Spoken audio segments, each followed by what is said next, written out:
Because you have a long pattern of sentencing criminal defendants to egregiously light sentences, including one child molester who molested a 4-year-old and 9-year-old, and you sentenced him to only 6 years in prison, including, as we heard before, one woman who was responsible for killing her 1-year-old son, who was coated in fentanyl. His pajamas were coated in fentanyl. His sheets were coated in fentanyl. You could have sentenced her to 30 years. You sentenced her to only 4 years. It's an egregious pattern, but the reason you're put on this panel is the Democrats know that most Republicans will not have time to question you about that terrible record because your colleague on this panel, her record is even worse.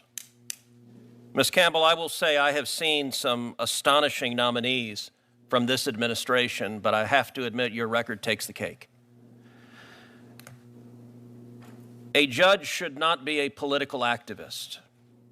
Your record demonstrates to me a long history of being a political activist, but not just an activist who affiliates with extreme and radical organizations. Now, when Senator Grassley asked you about the Workers' Dignity Organization, you gave, I think, deliberately misleading answer. You said you did not represent them, and that convinced Senator Grassley not to continue on that line of questioning.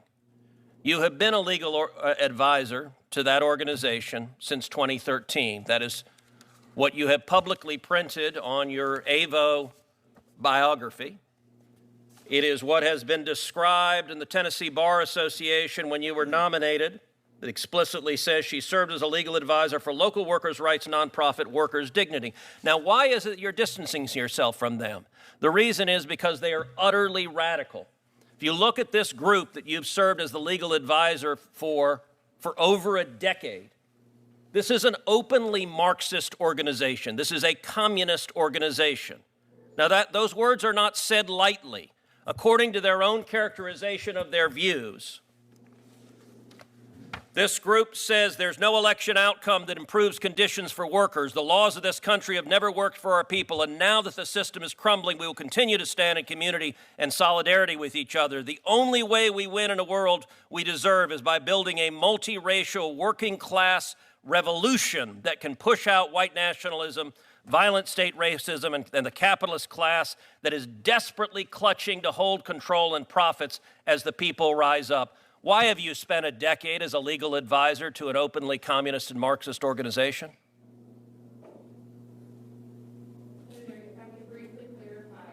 I don't think your microphone's on.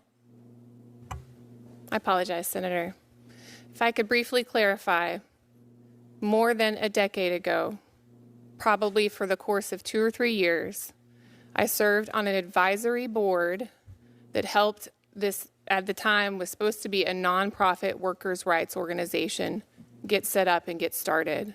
Did you know they were a communist organization? Senator, at that time, they did not express these kinds of views. It was an organization. So this is new. This wasn't the case then? Yes, and I have not been affiliated with them in more than a decade. You're aware that your current profile that you have up, your legal bio, says you are right now an advisor to them?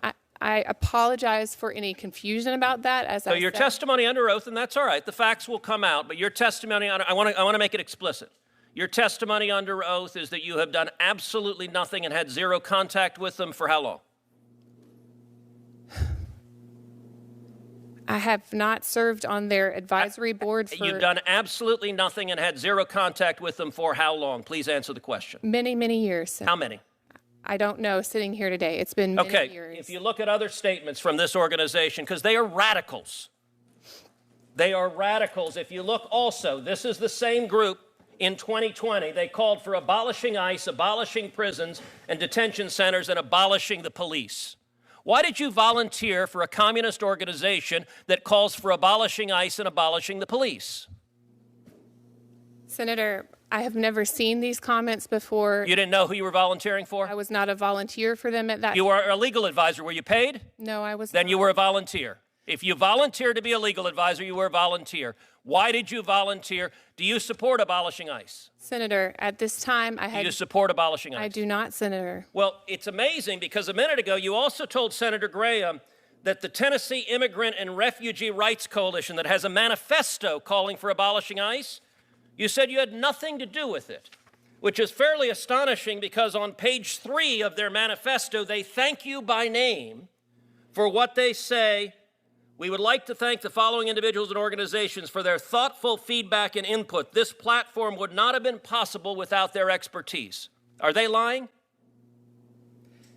Senator, I'm not familiar with that manifesto. Are they lying? Did you provide any assistance? Did you give feedback and input, which is what they say on the cover page? Senator, I didn't even know that existed, and so no, I did not provide input on it. And why, when Senator Graham asked why you gave money to this radical candidate who has said 52 senators are Jim Crow senators and said multiple of us are siding with the devil, you laughed and thought that was funny. But Senator Graham asked you a question. Look, that candidate was as radical as I've ever seen. And when Senator Graham asked why you gave money to that candidate, you just smiled and didn't answer. So why did you give money to a radical candidate who believes multiple members of the Senate are siding with the devil? Senator. Actually, Senator Whitehouse, you weren't here before, but there was an exchange with the chairman where Senator Kennedy asked for longer periods because you have 2 circuit justices, and the chairman said he was going to give additional time. So the comment, they want to be